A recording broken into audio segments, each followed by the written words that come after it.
Listeners and viewers around the country and around the world.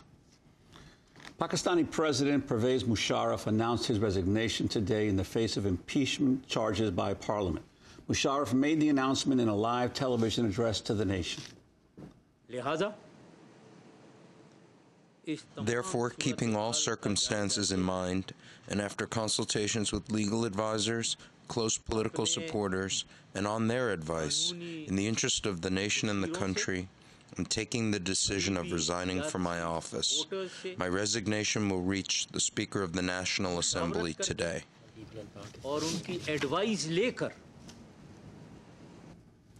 Musharraf decided to step down as ministers warned over the weekend that impeachment proceedings against him could begin as early as Tuesday. The charges against him include violation of the Constitution and gross misconduct.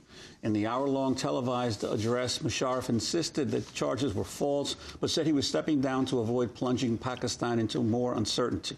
Musharraf also defended his record in office and seizing power in a 1999 military coup. Last year, Musharraf imposed emergency rule and fired nearly 60 judges, including Pakistan's Chief Justice, to prevent them from overturning his re-election as president. His rivals won parliamentary elections in February and have since sought his ouster.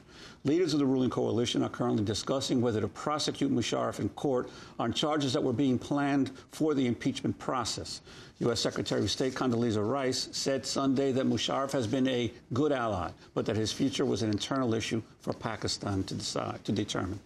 Ali Hassan is a New York-based Pakistani lawyer. His father is Aetzaz Hassan, a leader of the lawyers' movement and president of the Supreme Court Bar Association in Pakistan. Aetzaz Hassan was the first person jailed when Musharraf declared a state of emergency last year. His son Ali Hassan joins us in the Firehouse studio. We welcome you to Democracy Now! Thank you, Amy. The significance of this announcement earlier today. You know, it's significant as a first step. It's sort of, to me, for instance, the equivalent of Bush leaving office in January.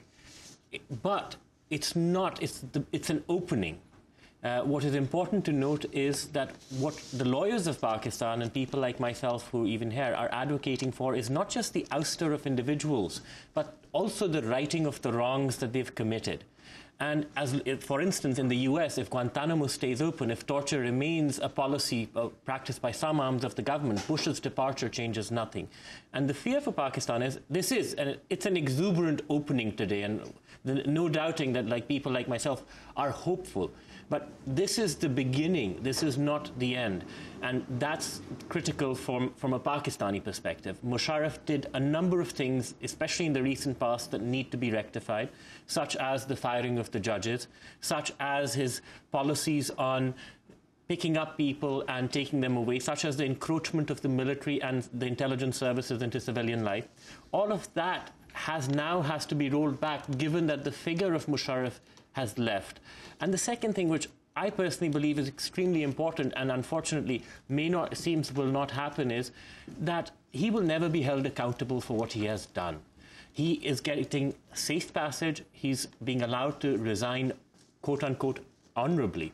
And what in Pakistan the lawyers have been fighting for and civil society has been fighting for is not just a fight against Musharraf the individual, but a fight for rule of law where there are consequences for criminal actions.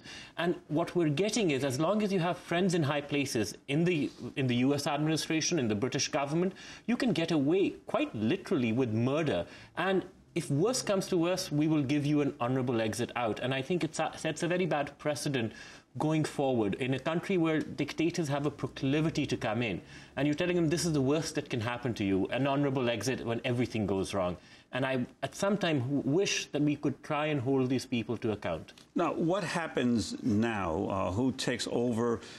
Because he's leaving immediately, and then the process of choosing a successor to Musharraf. He leaves immediately, from my understanding, and under the Constitution. And when the president leaves, the chairman of the Senate steps in as acting president. It's the equivalent, perhaps, of a vice presidential situation where we don't have a vice president. And then the parliament is expected to elect a new president, I understand, within 30 days or shortly thereafter. So we'll have an acting president for a short period of time, and then the coalition partners of the current government will have to elect a new president. Ali Hassan, can you talk about the role of the United States, the British, the Saudis, in brokering this deal? Well, the basic thing to note from there is it's good to have friends in high places. Musharraf was initially, they've been very actively involved in propping up Musharraf. Ron Susskind, in his book that recently came out, talked about how the Americans, for instance, never took Benazir Bhutto seriously when she tried earlier on to try and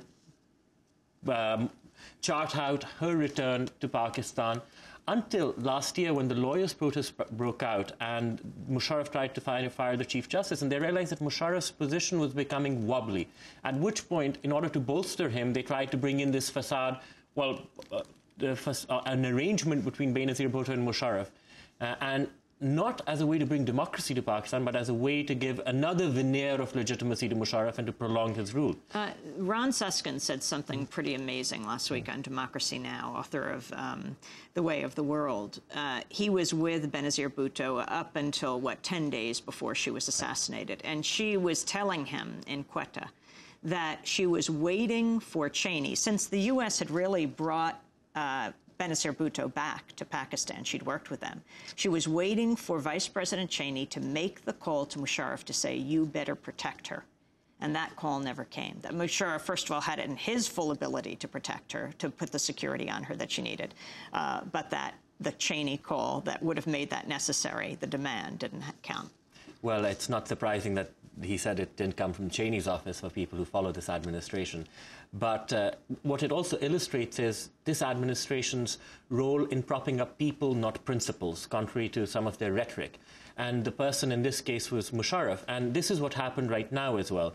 You know, for the longest time, and it was very frustrating for the lawyers of Pakistan who were hitting the streets, secular, liberal, progressive, leftist, people who are natural allies with the United States in a fight against extremism. But the administration consciously and conspicuously avoided them because it would embarrass, even acknowledging their existence would embarrass Musharraf.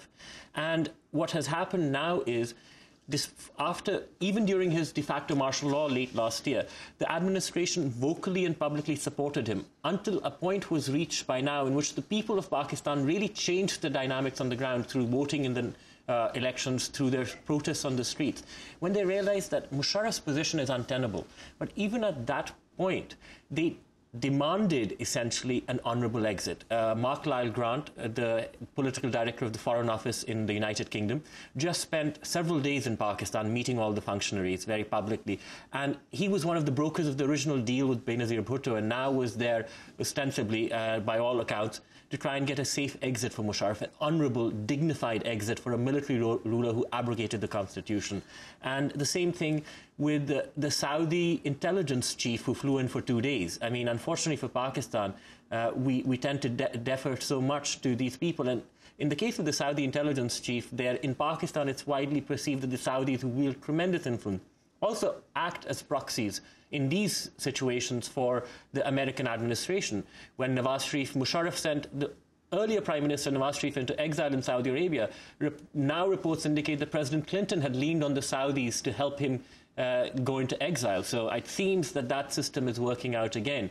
And it's unfortunate because you never rule of law will never take hold as long as we keep giving safe passage to people who violate and abrogate the Constitution. Let me ask you, one of the neighbors of Pakistan that is clearly glad about these developments is Afghanistan. The government in Afghanistan has been highly critical of President Musharraf's efforts in terms of combating terrorism. What do you think will be the impact of these changes on the battle against al-Qaeda?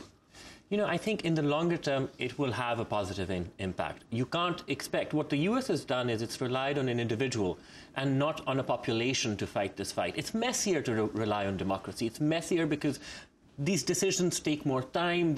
But once taken, once people are involved in the fight, it'll be a stronger and a more lasting decision. And what I would argue, and the lawyers of Pakistan argue, that the best weapon in the fight against extremism and the war against terrorism and terrorists is not an individual dictator who's siding with you because you're providing him with weapons and ammunitions for his own and propping up his regime, but a population with enforceable rights, a population who has who has a stake in this fight. And what the people of Pakistan haven't had under Musharraf are the kinds of rights that are enforceable, that give them a stake in the state of Pakistan, rather than aspiring towards sort of even a brutal form of justice promised by the extremists. And what the lawyers have stood up for, and the judges in Pakistan who were deposed by Musharraf stood up for, was an alternative version where everyone was accountable to a higher, to a constitution and to the law. And what the hope is, and what I'm coming back to in terms of holding Musharraf accountable, if we can demonstrate that there are clearly applied laws and no one can violate them, no one can get away